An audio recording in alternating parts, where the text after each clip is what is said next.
Primeiro, meu boa noite aos participantes hoje da Rota. Renato Dolci, cientista político, sociólogo, especialista em redes sociais. Obrigado pela disposição de participar do WW. Boa noite. Raquel Landim, boa noite. E Caio Junqueira, boa noite. Vamos tratar de Roberto Jefferson em primeiro lugar. É o grande acontecimento político das últimas mais de 24 horas, né? Já vão lá, quase agora 48 horas. É. Ele foi transferido para o presídio de Bangu 8, depois de audiência de custódia que confirmou a prisão em flagrante. Vai responder por 4 tentativas de homicídio. Confiram a reportagem. O presídio de Bangu 8 já é conhecido por Roberto Jefferson. Ele foi preso em agosto do ano passado e, entre idas e vindas ao hospital, foi para a prisão domiciliar no começo deste ano. O estado de saúde dele é o centro de uma das estratégias que os advogados querem usar. Eles alegam que Jefferson investiga a possível volta de um câncer e pode não ter o devido cuidado médico na cadeia.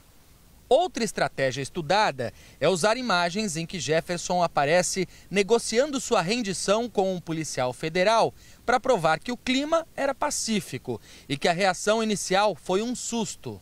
Mas não é isso que indicam os depoimentos obtidos pela CNN e que fazem parte do inquérito que a Polícia Federal abriu depois dessa reação violenta. O próprio Roberto Jefferson admite que deu 50 tiros de fuzil contra os policiais e que lançou 3 granadas. Munições e armas foram apreendidas na casa dele. Nesse outro depoimento obtido pela CNN, a agente Karina Lino Miranda de Oliveira diz que eles chamaram no interfone e ninguém atendeu. Um dos policiais teria tentado pular o portão para fazer contato com alguém da casa. E, de repente, Roberto Jefferson teria aparecido no alto da casa e dito, abre aspas, vocês não vão me levar, fecha aspas.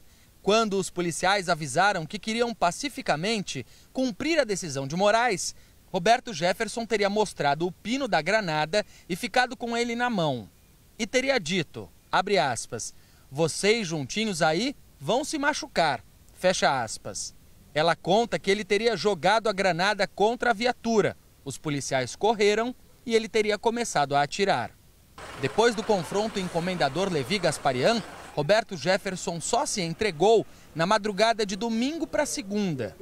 Ele foi para o presídio de Benfica, na zona norte do Rio de Janeiro, onde a esposa dele e o advogado acompanharam a audiência de custódia, que disseram ser inconclusiva. Não tem decisão ainda. O governo do estado e a Secretaria de Administração Penitenciária, no entanto, afirmaram que a prisão foi mantida e será cumprida em Bangu 8. Renato Dolci, vamos lá. Uma das suas especialidades é monitorar redes sociais, analisar os seus conteúdos, não apenas em termos de volume. Qual foi o tipo de impacto que esse noticiário teve? Boa noite. Acho que talvez é extremamente relevante indicar um impacto bastante expressivo da notícia do Roberto Jefferson, mas é importante a gente entender os impactos posteriores, né? O que se nota bastante é um volume expressivo de conteúdo vindo majoritariamente da imprensa. Então a imprensa acabou pautando bastante esse debate e as repercussões acabaram sendo divididas em relação às bolhas que você mesmo comentava no começo do programa, né?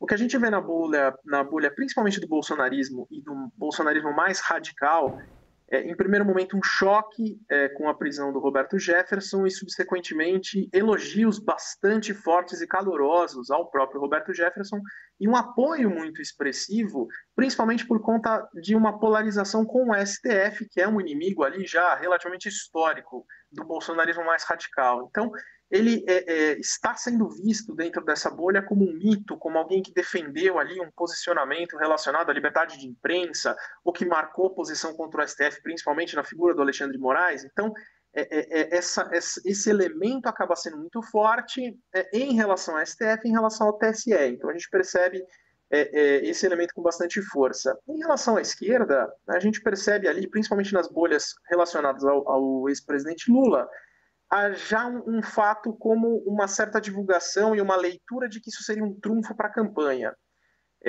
O que pode se ver ali, depois de um pouco mais de 24 horas da prisão do Roberto Jefferson é que, de fato, esse trunfo ainda não aconteceu, pelo menos não na medida eleitoral que talvez a bolha do ex-presidente Lula considerasse que fosse um trunfo de campanha, porque, de um lado, o bolsonarismo radical defendeu o Roberto Jefferson e trouxe, de alguma forma, isso como um elemento de marcar posição.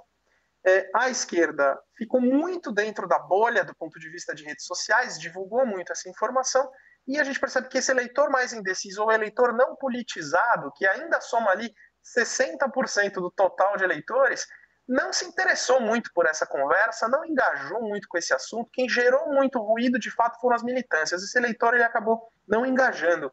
Ele está mais interessado nesse momento em relação a uma discussão de uma eventual desindexação do salário mínimo do que necessariamente a prisão do Roberto Jefferson.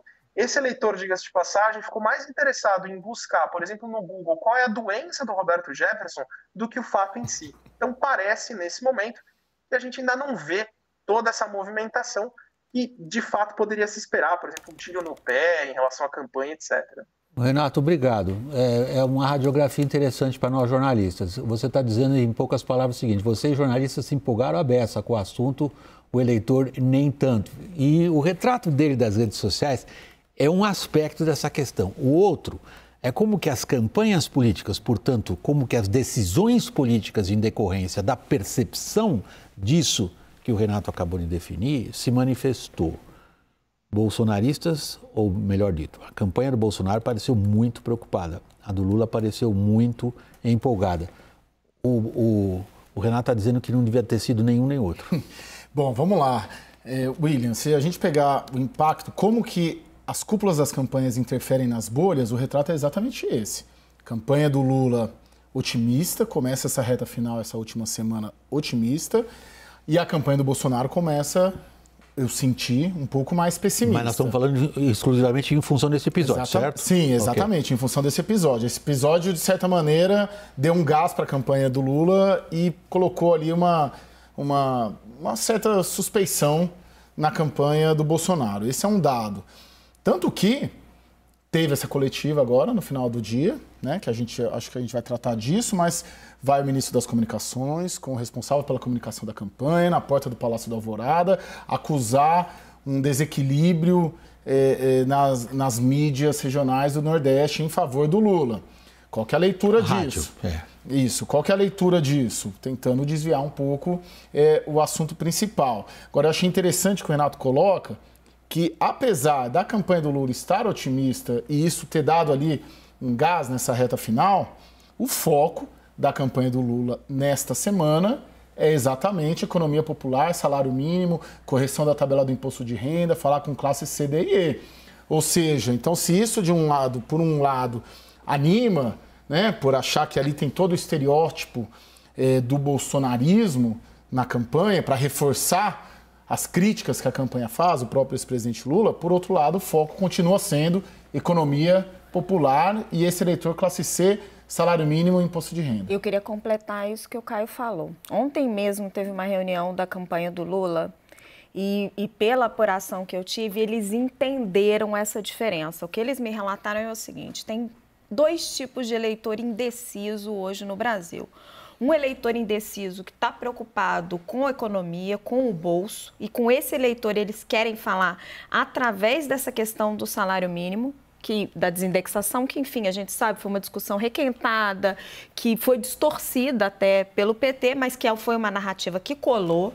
E um outro eleitor indeciso, que esse ali mais um eleitor de classe média alta, que votou em Simone Tebet, que eventualmente votou em Ciro Gomes, que estaria mais sensível a essa outra narrativa, vamos tentar usar essa palavra, dessa violência do bolsonarismo. Eles vão tentar explorar as duas vertentes.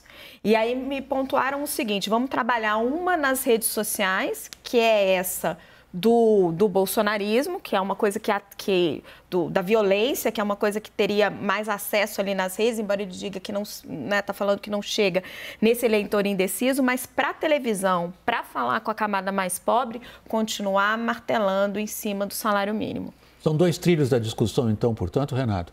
Ou seja, um episódio como esse, em que o Roberto Jefferson atira na Polícia Federal e ele é claramente vinculado a Bolsonaro e à campanha bolsonarista, tem menos impacto do que inicialmente se supunha sobre a decisão de voto do eleitor. Por outro lado, o que continua sensibilizando e poderia eventualmente explicar esta ou aquela decisão de voto do eleitor são questões clássicas, como salário mínimo. Tá certo pensar dessa maneira? Perfeito. Eu acho que um ponto importante, e acho que as redes nos auxiliam a pensar nisso, é que quando a gente pensa no alcance do assunto Roberto Jefferson, e de novo muito perpetrado pela imprensa, a gente vê um alcance bastante expressivo, mas o engajamento acaba sendo baixo em relação ao seu alcance, né? Então, obviamente, os veículos de imprensa têm a capacidade de alcançar muitos usuários e isso faz com que, de alguma forma, esse debate... Só um instante, Renato, só para clarificar o nosso raciocínio. O que teria, se você é capaz de nos dar um exemplo de alcance e engajamento altos, recente, para eu entender seu argumento? Perfeito. Um alcance expressivo envolve quando eu tenho um volume muito grande de pessoas que são impactadas por uma notícia. Então, eu posso receber um determinado assunto, eu posso ser impactado por algum assunto, mas não necessariamente o usuário engaja de alguma forma em que ele se interesse, que ele compartilhe, que ele leve esse conteúdo para frente. Então, eu posso ter um volume muito grande de pessoas sendo impactadas por alguma coisa, mas não necessariamente elas engajam com aquele conteúdo. Elas falam assim, eu quero falar sobre isso, eu quero de alguma forma passar essa informação para frente. E o caso do Roberto Jefferson é muito característico nesse sentido. Ele fica ali nas principais manchetes dos grandes portais, mas isso não necessariamente significa que o usuário clica, que ele engaja, que ele lê, que ele manda essa notícia para outro lugar. Então, acho que esse talvez seja o melhor retrato para a gente entender essa discussão, mas, como vocês bem trouxeram, há de fato, e percebe-se pelo menos dentro do ambiente digital, muito esse perfil desse indeciso e indefinido.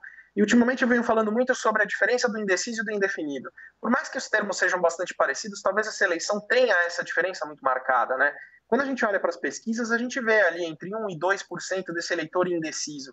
Mas o indefinido é esse eleitor que, de fato, fala assim, eu vou votar, eu tenho uma manifestação expressa de voto, mas talvez ainda não esteja devidamente convencida em relação às duas campanhas do que eu possa levar em consideração na hora de definir o meu voto. E a gente vê, de fato, dois perfis hoje. Se eu tivesse que pegar esses 7%, mais ou menos, hoje entre 7% e 8% no digital, que são esses eleitores indefinidos, isso é, aqueles que de fato dizem que vão votar, mas não sabem quem vão votar, dá para se dividir em dois blocos, tá? Hoje, 3% desses 8% tem uma correlação muito forte com um voto mais pragmático, isso é, está preocupado com questões que podem diretamente afetá-lo, e a gente tem 5% desse eleitor que não casa com as agendas ou morais ou política dos outros candidatos, e aí esse eleitor ele se reconhece mais na terceira via, ele é um eleitor pregresso ali da Simone ou do Ciro Gomes, e de alguma forma esse eleitor está esperando um pouco mais das campanhas que tragam talvez propostas que fujam um pouco dessa linha ou mais moral ou mais ideológica. E talvez o debate sirva um pouco para atenuar os anseios desse eleitor. E esse talvez tenha sido o eleitor menos favorecido no segundo turno, porque os debates foram muito agressivos e as campanhas, de alguma forma, polarizaram muito dentro dessa frente, ou moral ou política. Então, de fato, dá para perceber, Renato, mesmo que a gente... Oi. Não, só porque é muita coisa que você colocou de uma vez só na mesa. Só para a gente separar. A primeira parte do que você falou, me parece que eu poderia. É com bom humor que eu digo isso, tá, Renato? Você está dizendo para nós jornalistas o seguinte, o episódio Roberto Jefferson, por mais que empolgue vocês, não furou as bolhas. As pessoas tomaram conhecimento, mas tomaram conhecimento e parou ali. O restante que você está chamando a nossa atenção, você está empurrando a nossa discussão para outra direção. Está dizendo o seguinte, é mais importante nesse momento da fase final da campanha eleitoral a gente olhar para os assuntos que realmente são capazes de fazer com que pule de um lado para o outro. E esses não são Roberto Jefferson. É um belo desafio intelectual para nós profissionais da imprensa. Mas, William, as campanhas leem isso também. Eu também acho que eles entenderam isso, essa dupla via. Esse monitoramento que o Renato tem, as campanhas têm também, né? Sem desfazer do amigo, mas assim, tanto que, o caso clássico para mim, o episódio Roberto Jefferson dá um prato cheio para o Lula e para a campanha do PT explorar, mas o foco continua sendo o que sempre foi. Economia real, economia popular, com alguns desvios ali provocados até pelo próprio Bolsonaro. Eu queria mencionar que nesse segundo turno, o Bolsonaro ajudou muito a campanha do Lula. O episódio das venezuelanas, esse episódio não foi o Bolsonaro, mas enfim, foi um aliado, o Roberto Jefferson, a questão do Plano Guedes, a semana passada, assim, constantemente o Bolsonaro ou os seus aliados provocaram nessa reta final do segundo turno questões que atrapalharam a campanha e que podem sim ser determinantes nesse domingo. E nessa está o salário mínimo também. Exatamente, sim. Que é o tal Plano Guedes, que foi desmentido pelo Paulo Guedes, mas aquilo, de alguma maneira... Como é uma bandeira histórica dele, acaba pegando. Sim, sim. Em que medida você viu? Porque quando o Caio estava dizendo as campanhas refletem isso, você imediatamente disse sim, elas estão vendo o que está acontecendo, que o Renato nos descreveu. Está claríssimo para eles, dentro da estratégia, que eles precisam trabalhar as duas frentes. A frente como a gente estava explicando, a frente da economia popular, a frente de bater nessa questão do salário mínimo, que se Bolsonaro vencer na visão que a propaganda petista está querendo passar, o trabalhador nunca mais vai ter aumento real, não é isto. Né? Que o Bolsonaro está dizendo, uma narrativa. Mas eu estou descrevendo a narrativa que está sendo colocada pelo PT nas redes. E trabalhar essa outra frente de associar o Bolsonaro à violência usando o episódio do Roberto Jefferson. Já está circulando uma propaganda no PT das redes com esse foco. Hoje, o foco do PT é essas duas narrativas e o debate na quinta-feira na Rede Globo. É só com isso que eles estão trabalhando. E é essa percepção que o Caio traz, é também a que eu percebo com as minhas fontes ali na cúpula do partido, de que o Bolsonaro entregou para eles o comando dos assuntos que estão pautando a campanha nessa última semana. Por enquanto, né, gente? Renato, cada dia é uma surpresa. Renato, né? Nesse ponto da nossa conversa, volta para você uma reflexão, me parece, bastante ampla, que é tentar estabelecer, a partir do seu trabalho profissional de monitoramento das redes, em que medida as expectativas começam a se deslocar frente à possibilidade de vitória de um ou de outro. Já é possível detectar isso? Aquilo que lá atrás, bem lá atrás, se chamava espiral do silêncio. Quando um começa a achar que o dele não vai, ele começa a ficar mais quieto e o outro inversamente. Começa a achar que o dele vai, então ele começa a ficar mais ativo. As redes sociais, eventualmente, neste momento, indicam algo nessa direção para você? Acho que ainda não, tá, William? O que é bastante perceptível nesse momento é que a gente percebe momentos de alegria, momentos de euforia, momentos de ansiedade, momentos de descrença, momentos de silêncio das duas militâncias, tá? As militâncias são bastante barulhentas hoje nas redes e boa parte do ruído que a gente escuta envolve muito mais esse perfil das militâncias, falando, defendendo, trazendo um pouco do que a Raquel está falando em relação a como as campanhas se organizam e o que as narrativas centrais das campanhas acabam ditando em relação ao ritmo do que as pessoas vão falando.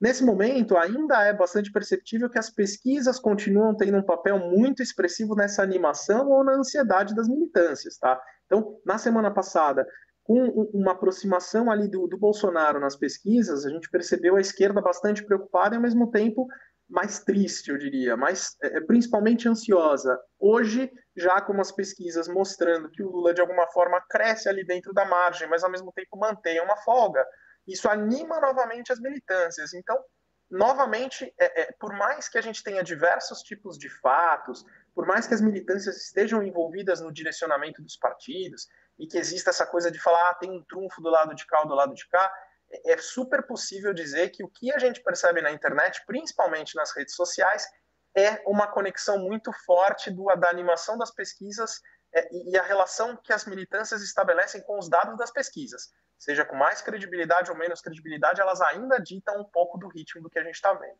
Obrigado, Renato, por enquanto.